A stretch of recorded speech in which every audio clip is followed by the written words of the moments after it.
ജനങ്ങൾ ഇത്രയും ഏറ്റെടുത്ത ഇരുകൈ നീട്ടി സ്വീകരിച്ച ഒരു മുത്തശ്ശി കഥ എന്ന സിനിമയുടെ അരങ്ങിലും അതൊരു അണിയറ പ്രവർത്തകരുമാണ് ഇവിടെ ഇരിക്കുന്നത്. ഇവരുമായിട്ടൊക്കെ ചാറ്റ് ചെയ്യാൻ കിട്ടിയ സൗമ്യയുടെ ഈ നിമിഷത്തെ കുറിച്ച് എന്താണ് പറയുന്നത്? ഈശ്വര, പണി എനിക്ക് ആദ്യം തന്നോ. ഞാൻ വിചാരിച്ചു സുരാജേട്ടൻ ഇൻട്രൊഡ്യൂസ് ചെയ്ത് ഇൻട്രൊഡക്ഷൻ ഒക്കെ പറഞ്ഞു എന്റെ പകുതി പണി കഴിഞ്ഞു, പണി ഇങ്ങോട്ട് വരുന്നു വിചാരിച്ചില്ല. എന്തായാലും എന്റെ മനസ്സിൽ ആദ്യം ഉണ്ടായിരുന്നത് ഇപ്പൊ കഴിഞ്ഞൊരു 5-6 വർഷമായിട്ടുള്ള ഒരു പരാതിയായിരുന്നു. മലയാള സിനിമയിൽ ഇപ്പൊ അച്ഛനില്ല, അമ്മയില്ല, അമ്മൂമ്മയില്ല, അപ്പൂപ്പനില്ല. ഈ നെയിം അനൗൺസ് ചെയ്തപ്പോ തന്നെ സമാധാനമായി. ഇനിയിപ്പോ നമ്മൾ ഒരുപാട് ഇന്റർവ്യൂസിൽ തന്നെ പല പല സീനിയർ ആർട്ടിസ്റ്റുകളും പറയുന്നുണ്ട് ഇപ്പൊ നമുക്കൊന്നും റോൾ ഇല്ലല്ലോ, കാരണം ഇപ്പോഴത്തെ സിനിമയിൽ അങ്ങനെയുള്ള വേഷങ്ങളും കഥാപാത്രങ്ങളും ഇല്ല. അപ്പൊ എന്തായാലും അങ്ങനെ ഒരുപാട് പേര് പരാതിയും പരിഭവവും ഒക്കെ അകറ്റിക്കൊണ്ട് തന്നെയാണ് മുത്തശ്ശി കഥ.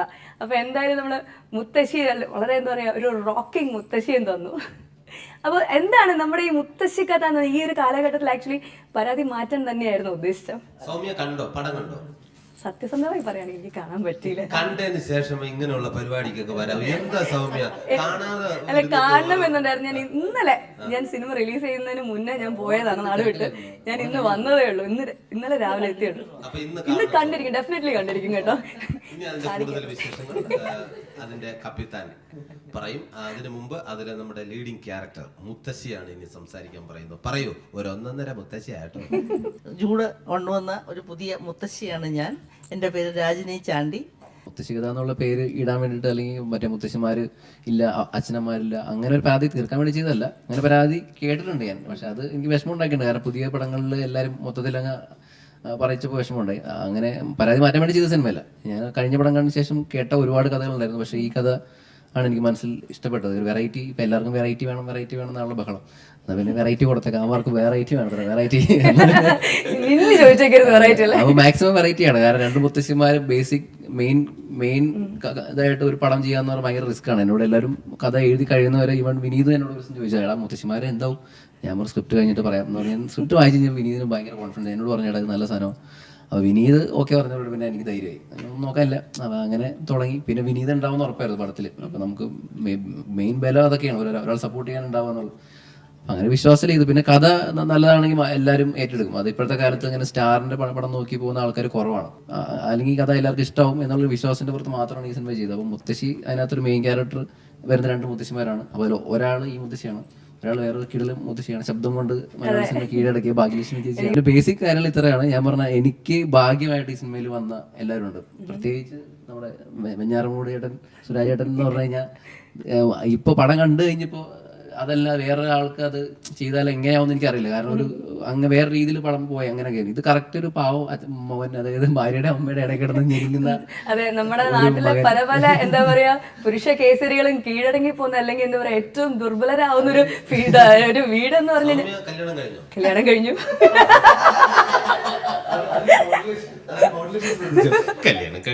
അങ്ങനെ ഒരു അബദ്ധം പറ്റി.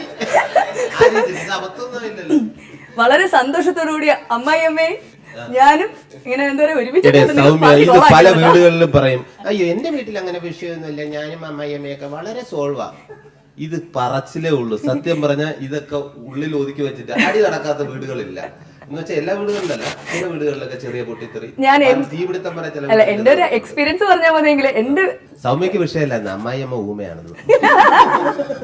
അപ്പൊ എന്തായാലും ഈ ശരിക്കും അങ്ങനെ എന്തെങ്കിലും വീട്ടിൽ ഇഷ്യൂ ഉണ്ടെങ്കിൽ, ഇല്ലെങ്കിൽ പിന്നെ കല്യാണം കഴിച്ചവരും കല്യാണം കഴിക്കാൻ ആഗ്രഹിക്കുന്നവരും കൊച്ചുകുട്ടികളും പ്രായമായ ആൾക്കാരും ഈ സിനിമ കാണണം. അതിന് കാരണങ്ങളുണ്ട്.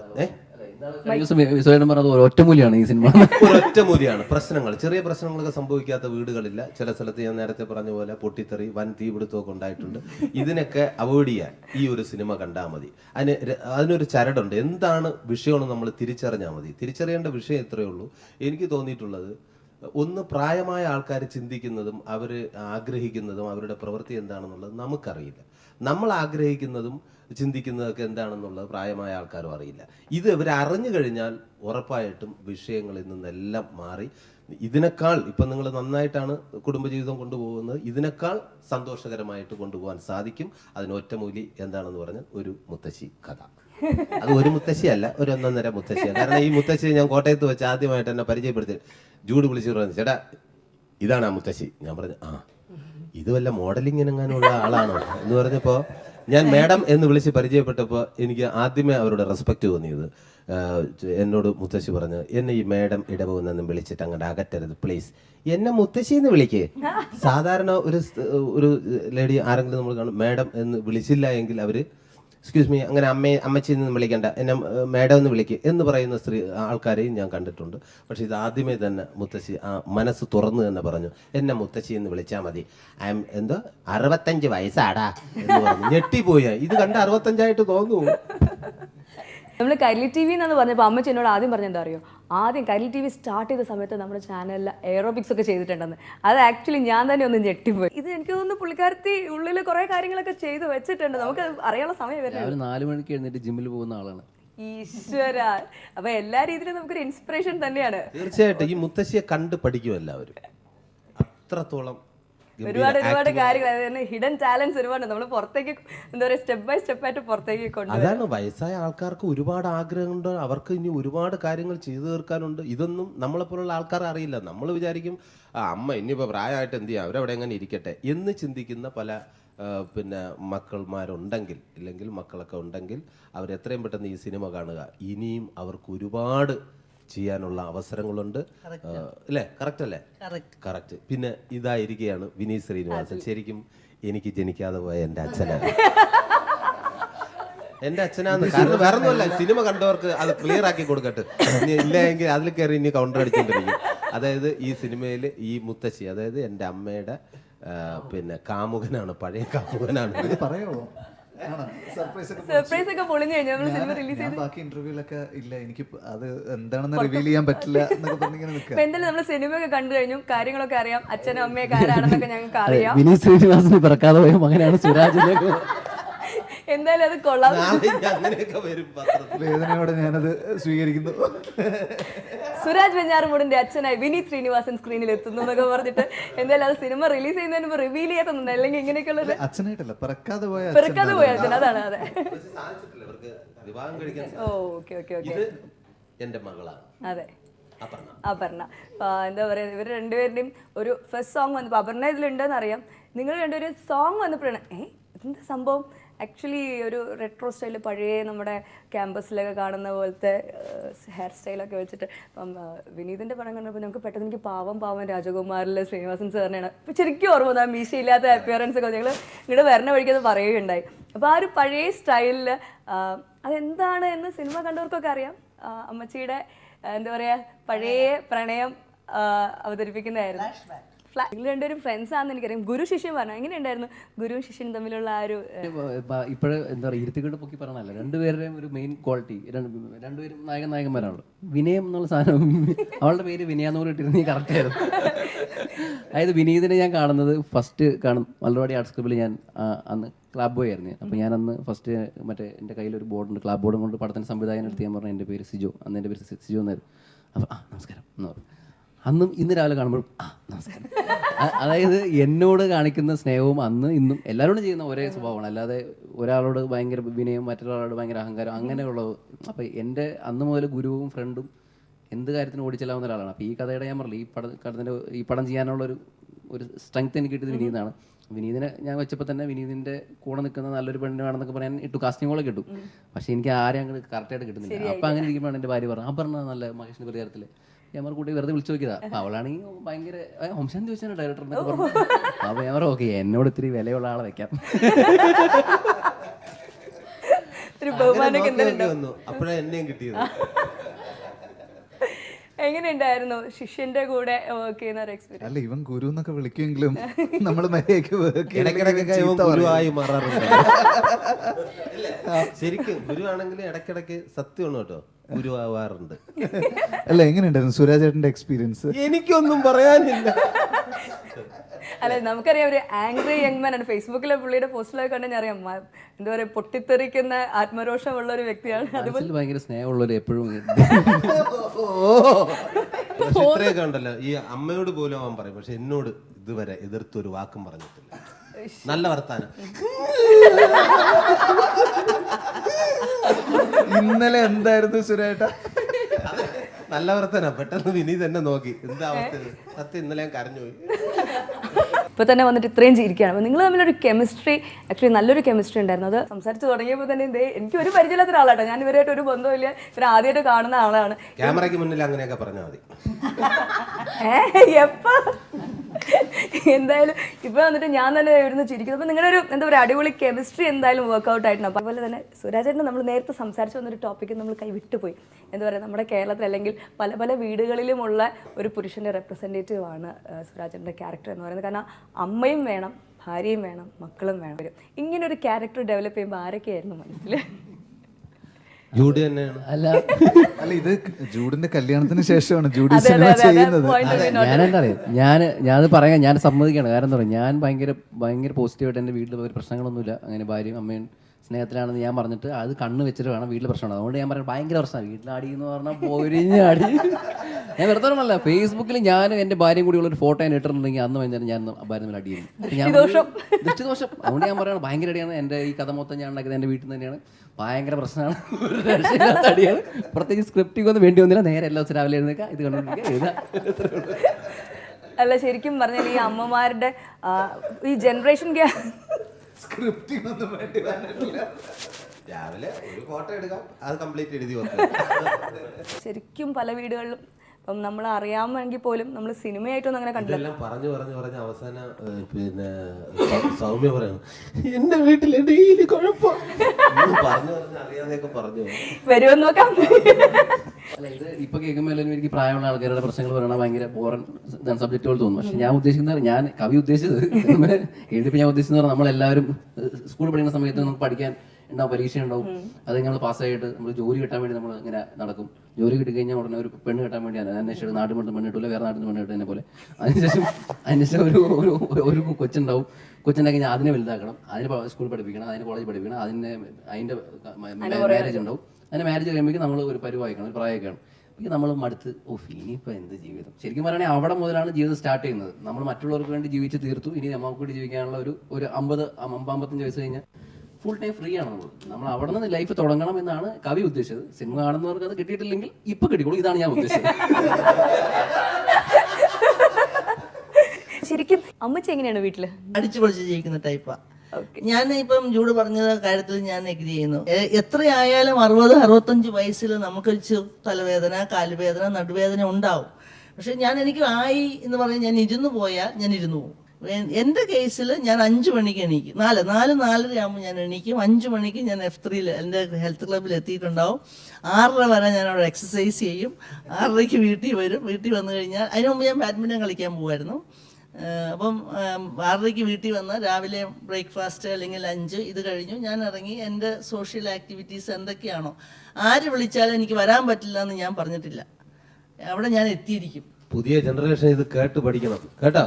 ഇത് കണ്ടുപിടി 11:30 ഞാൻ ജിമ്മില് ഇതുവരെ ഒരാഴ്ച തികച്ചു പോയിട്ടില്ല. 11:30 മണിക്ക് അവരുടെയൊക്കെ ഉറക്കമൊഴിക്കുന്നത്. അവരുടെ അമ്മ ഇവിടെ വന്ന് പറയുന്നത് ഞാൻ എന്റെ അമ്മേനെ ഉണർത്താം, പിന്നെ എന്റെ അമ്മ ഞാൻ പറഞ്ഞത് അത് നല്ല ഫാമിലി കുഴപ്പമില്ലേ? അമ്മയും മകളും ഏറ്റവും നേരത്തെ എന്നേക്ക് അച്ഛനെ എന്നിട്ട് കഴിഞ്ഞിട്ട് അമ്മേനെ ശോഭേ അപ്പൊ ചീത്ത വെക്കും, ഒന്ന് പോവാ നിങ്ങൾ അച്ഛൻ വന്നിട്ട് ശോഭേ ഓ ചായ ഇട് മനുഷ്യ. ഇനി വിനീതിന്റെ അഭിപ്രായം.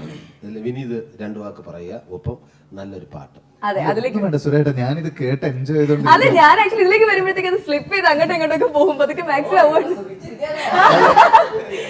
ഞാൻ എങ്ങനെയെങ്കിലും ഇതിലേക്ക് വരാൻ പറയുമ്പോൾ ഞാൻ തന്നെ ചിലപ്പോൾ ഡൈവേർട്ടായി പോകുന്നു. ഇതെല്ലാം കേട്ട് ഞാൻ ആക്ച്വലി വരുന്നു പാട്ട് എന്നുള്ളത് എന്താ പറയുക, വിനീത് വരുന്നുണ്ടെന്ന് അറിഞ്ഞപ്പോൾ തന്നെ പറഞ്ഞ 2 പേരുണ്ട്, നായകനും നായികയും. ശരിക്കും പാട്ടുപാടി സ്ക്രീനിൽ അഭിനയിക്കുക എന്ന് പറഞ്ഞ ഭാഗ്യം വളരെ ചുരുക്കം ആൾക്കാരൊക്കെ കിട്ടാറുള്ളൂ. നായകനും നായികയും പാട്ട് പാടുന്നു ഒരുമിച്ച്. അപ്പൊ എന്തായാലും നമുക്ക് ആ പാട്ട് ലൈവായിട്ട് കേട്ടാലോ?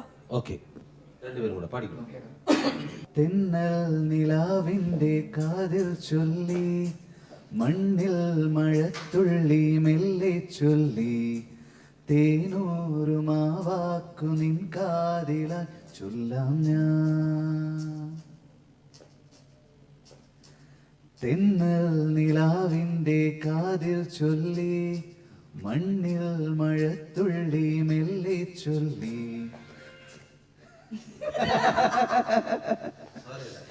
മറ്റേ ആഡ് കാണിക്കേണ്ടി വരും, തിയേറ്ററിൽ മൊബൈൽ ഫോൺ സൈലന്റ് ആക്കേണ്ടി വരും. മണ്ണിൽ മഴത്തുള്ളി മെല്ലെ ചൊല്ലി, തേനൂറുമാവാക്കു നിൻ കാതിലായി ചൊല്ലാം ഞാൻ. രാക്കിനാവിൻ തീരങ്ങളിൽ ഇന്നിന്നു വന്നു നീ കാത്തിരുന്നു ജന്മങ്ങളായി നിന്നെ ഞാൻ.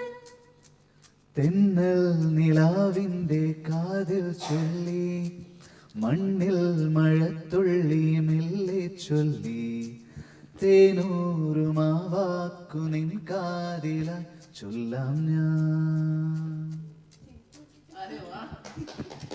പാട്ട് കൂടെ കിട്ടുന്ന അവർക്ക് തോന്നിയിരുന്നോ? പാട്ടുകാരി ആണെന്ന് അറിഞ്ഞിട്ടും പാട്ട് പാടിപ്പിക്കാന്നുള്ള ഉദ്ദേശത്തോടു കൂടി തന്നെയാണോ കാസ്റ്റ് ചെയ്തത്? ആക്ച്വലി ഞാൻ കാസ്റ്റ് ചെയ്തതിന് ശേഷം ഇവളുടെ അച്ഛൻ ഇവര് 3 മണി കാണാൻ വന്നത്, ആദ്യമായിട്ട് കാണുന്നത്. അപ്പോൾ അച്ഛൻ എന്നോട് പറഞ്ഞു, ജൂടെ ഇവൾക്ക് നല്ല വേഷം കൊടുത്തില്ലെങ്കിൽ നല്ലൊരു പാട്ട് കൊടുക്കണം, എനിക്ക് ഇവളൊരു പാട്ടുകാരിയെ കാണുന്നതാണ് ആഗ്രഹം. പറഞ്ഞാൽ അച്ഛനും അമ്മയും പാടും, ഇവർ കുടുംബം മൊത്തം. ഞാൻ കഴിഞ്ഞ ദിവസം ചോദിക്കും, നിങ്ങളുടെ വീട്ടിൽ ഭയങ്കര കോമഡി ആയിരിക്കുമല്ലോ, രാവിലെ എന്നിട്ടും ഭയങ്കര പാട്ടായിരിക്കും 3 പേരും. അപ്പോൾ അച്ഛനും അമ്മയ്ക്ക് ഭയങ്കര ആഗ്രഹമായിരുന്നു. അപ്പോൾ എൻ്റെ മനസ്സിൽ നിന്ന് കിടക്കണമായിരുന്നു. പക്ഷേ ഈ പാട്ട് ഇങ്ങനെ വന്നു കഴിഞ്ഞപ്പോൾ ഞാൻ ചോദിച്ചു, ഷാനിക്ക ഇങ്ങനെ നമുക്ക് നമ്മുടെ നായിക പാടും, ഒന്ന് കേട്ട് നോക്കുക, എന്നിട്ട് കൊള്ളാമെങ്കിൽ നമുക്ക് പഠിക്കാമല്ലോ എന്ന് ചോദിച്ചു. അപ്പോൾ ഷാനിക്ക ഓക്കെ എന്ന് പറഞ്ഞു. കേട്ടിട്ട് ഷാനിക്ക എടുത്ത് പറയാം, ഇതിൽ കൂടുതൽ നല്ല വോയിസ് ഇല്ല ഈ പാട്ടിന്, കറക്റ്റ് ആയിരിക്കുന്നു. അങ്ങനെ നന്നായിട്ട് പാടും. എനിക്ക് കുറച്ചേ പാടിക്കാൻ പറ്റിയുള്ളൂ എന്ന് പറഞ്ഞ വിഷമം മാത്രമേ ഉള്ളൂ. അല്ല നന്നായിട്ട് പാടുന്നുണ്ടായിരുന്നു. അല്ല, ഈ പറഞ്ഞ പോലെ വിനീതാറ്റിനും ഞാൻ അഭിനയിച്ച് ഞങ്ങൾ തന്നെ പാടാന്ന് പറയുമ്പോൾ അത് ഭയങ്കര സ്പെഷ്യൽ ആണല്ലോ. അതുകൊണ്ട് എനിക്ക് അതിൽ വളരെയധികം സന്തോഷമുണ്ട്. ഈ പാടി അഭിനയിക്കാൻ മറ്റുള്ളവർക്ക് വേണ്ടി പാടുന്നു സ്വന്തമായിട്ട് പാടുന്നു തമ്മിൽ ആക്ച്വലി ആ ഒരു ഫീല് ഭയങ്കര ഒരു മനസ്സിൽ ഇട്ടുപൊട്ടാറുണ്ടോ? സ്വന്തം ഞാൻ തന്നെ സ്ക്രീനിൽ ചെയ്യുമ്പോൾ എനിക്ക് വേണ്ടി തന്നെ പാടുന്നു എന്നുള്ളത് ഇല്ല, അങ്ങനെയൊന്നുമില്ല. ഇല്ല, നമ്മൾ ഷൂട്ട് ചെയ്യുന്ന സമയത്ത് അത് ആലോചിക്കുന്നില്ല. ഇവന്റെ കൂടെ ഷൂട്ട് ചെയ്യുന്ന സമയത്ത് നമുക്ക് വേറെ പലതും ആലോചിക്കുന്നുണ്ടാവും. വേറെ പലതും. ഫോർ എക്സാമ്പിൾ എല്ലാ പന്തുകൾ അടിച്ച് എന്റെ പോസ്റ്റിലോട്ടാണ് വരുന്നത്. ഫോർ എക്സാമ്പിൾ ഒരു കാര്യം. ഇല്ല, എനിക്ക് പ്ലസ് ഉണ്ടായിരുന്നു. സുരേന്ദ്രൻ എങ്ങനെ ഉണ്ടായിരുന്നു? കറക്റ്റ്. ഷൂട്ട് സമയത്തൊക്കെ എന്തായിരുന്നു ഷൂട്ടിംഗ്? ഇല്ല എന്നോട് സത്യം ഞാൻ നേരത്തെ പറഞ്ഞ ഞാൻ പറഞ്ഞില്ലേ, എന്റെ പടത്തിൽ ചീത്ത കേൾക്കുന്നവർ കൃത്യമായിട്ട് ആ സമയത്ത് ചെയ്യാത്തവരാണ്. ഇപ്പൊ വിനീതോ അല്ലെങ്കിൽ അപർണയോ ചേട്ടനോ അമ്മച്ചി പോലും എനിക്ക് തോന്നുന്നു ചീത്തയായിട്ട് ഞാൻ പറഞ്ഞിട്ടൊന്നുമില്ല. അപ്പാടെ പിള്ളേനെ രാജീവ് പിള്ളേന്റെ കൂട്ടുകാരനാണ് അവനോട് ചില സമയത്ത് എനിക്ക് തരാത്തത് കൊണ്ട് ഞാൻ അവരോട് ചീത്ത പറഞ്ഞിട്ടുണ്ട്. അല്ലാതെ ഞാനായിട്ട് അങ്ങനെ ആരെയും വെറുതെ ചീത്ത പറയാറില്ല. ഓക്കെ. അപ്പൊ ഈ അമ്മച്ചിനെ കാസ്റ്റിംഗ് കോളൊക്കെ കൊടുത്ത് തന്നെ കണ്ടുപിടിച്ചതാണോ? ഈ അമ്മച്ചിനെ എങ്ങനെയാ കണ്ടുപിടിച്ചത്? ഈ മുത്തിനെ എങ്ങനെയാ കണ്ടുപിടിച്ചത്? അത് എനിക്ക് ഒരുപാട് പേര് പറയാം. ഞാൻ പോയി കഥ പറഞ്ഞ പഴയകാല ഒരുപാട് സിനിമാ നടികളുണ്ടായിരുന്നു. അപ്പോൾ ഞാൻ എൻ്റെ മനസ്സിൽ പ്ലാൻ എന്ന് പറഞ്ഞാൽ ഞാൻ ഈ സിനിമയോട് വരുമ്പോൾ അതിനൊരു വാല്യൂ വരണമല്ലോ. അതുകൊണ്ട് പഴയകാല ഏതെങ്കിലും ഒരു ആക്ടർ അവർ തിരിച്ചു വരുന്നു, മലയാള സിനിമയ്ക്ക് തിരിച്ചു വരും, അങ്ങനെ വാർത്തയൊക്കെ വന്നാൽ ഒരു മീഡിയ ഒരു വാർത്ത വരുമല്ലോ. അങ്ങനെ ഞാൻ പഴയ കുറച്ച് പേരെ പോയി കണ്ട് സംസാരിച്ചു, കഥയൊക്കെ പറഞ്ഞു. കഥയൊക്കെ ഭയങ്കര ഇഷ്ടപ്പെട്ടു അവർക്ക്. അവർ ചിരിച്ചും ഒരാൾക്ക് മറിഞ്ഞ് സീറ്റിൽ നിന്ന് മറിഞ്ഞ് താഴെ വീണു ഒരാൾ.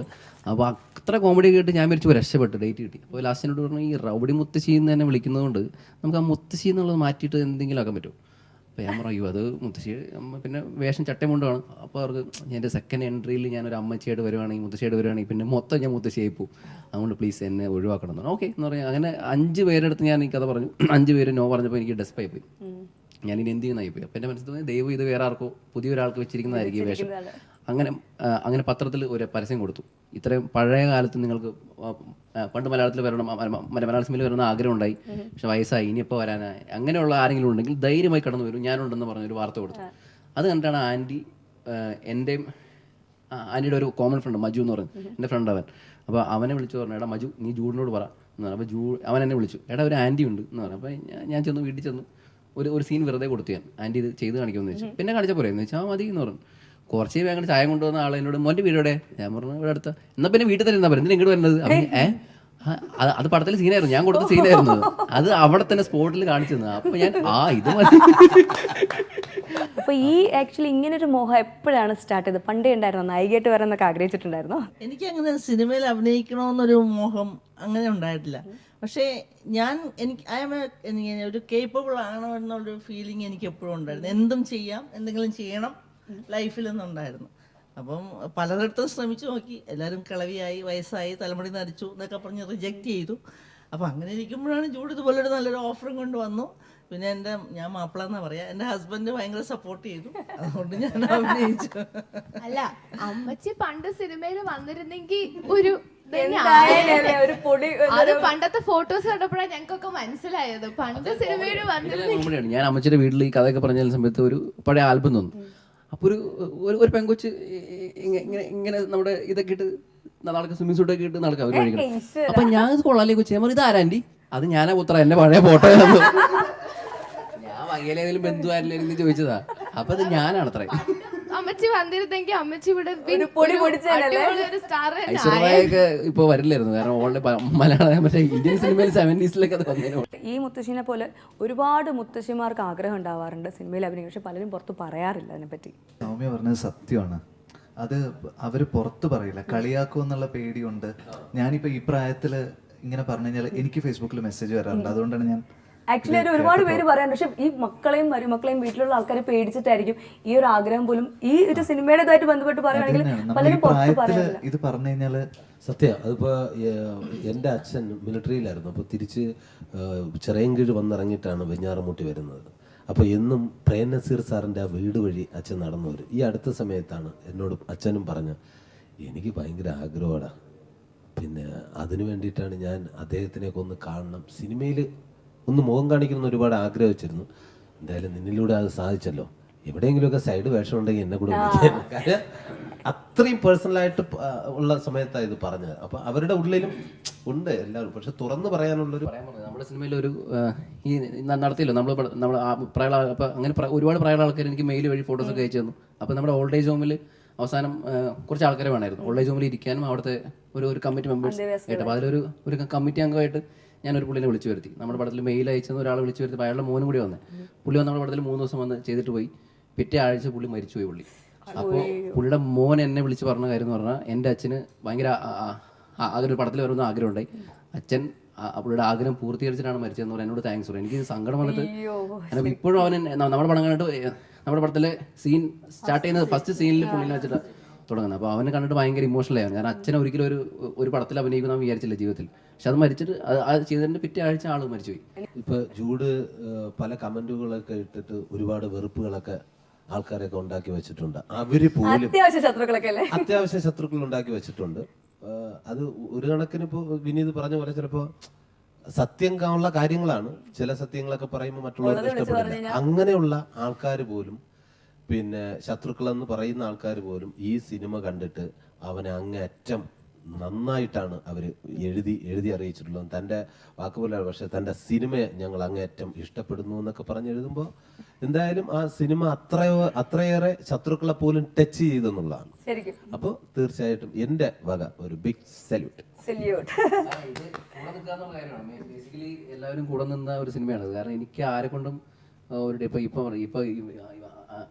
അപർണ എന്തിനാ വരാതിരുന്നതിനെ ചീത്ത പറഞ്ഞു പറഞ്ഞു. പക്ഷെ ഞാൻ ഒരു ദിവസം ഇന്ന് എല്ലാവരും പ്ലാൻ ചെയ്തു. അപ്പോൾ അപർണ ഇന്ന് വന്നില്ലെങ്കിൽ അത് എന്ന് വെച്ചാൽ ഞാൻ ദേഷ്യപ്പെടും. കാരണം എനിക്ക് എൻ്റെ ഫാമിലി പോലെ തോന്നുന്ന ആൾക്കാരുടെ മാത്രമേ ഞാൻ ചീത്ത പറയാറുള്ളൂ. അതായത് അത്രയും ദേഷ്യം തോന്നിയാൽ മാത്രമേ പറയാറുള്ളൂ. എന്നെ അത്രയും അടുത്ത ഫാമിലി ആയിരിക്കും. എന്ത് കാര്യമായിട്ട് സംഭവിച്ചിരിക്കുന്നത്. എത്ര പറഞ്ഞാലും സുരാജ് ചേട്ടൻ അതിലേക്ക് തന്നെ പോകുന്നുണ്ട്. സുരാജ് ചേട്ടൻ ഒരിക്കലും ഞാൻ ചീത്ത പറയില്ല, ചുമ്മാ പറയുന്നത്, കള്ളം പറയുക. നന്നായി വരുമെന്ന് പറഞ്ഞിട്ടുള്ളൂ. ഇതുപോലത്തെ ഉള്ള നന്മയുള്ള സിനിമകൾ കണ്ട് നമുക്ക് വീട്ടിലേക്ക് നന്മ കൊണ്ടുപോകാം. ആക്ച്വലി ആ നന്മ നമുക്ക് സന്തോഷമേ നൽകുള്ളൂ. അപ്പൊ നമുക്ക് എന്തായാലും കൺക്ലൂഡ് ചെയ്യുന്നതിന് മുന്നേ ഒരു പാട്ടും കൂടി ആയാലോ? കാറ്റുമൂളിയോ പ്രണയം. Thank you so much.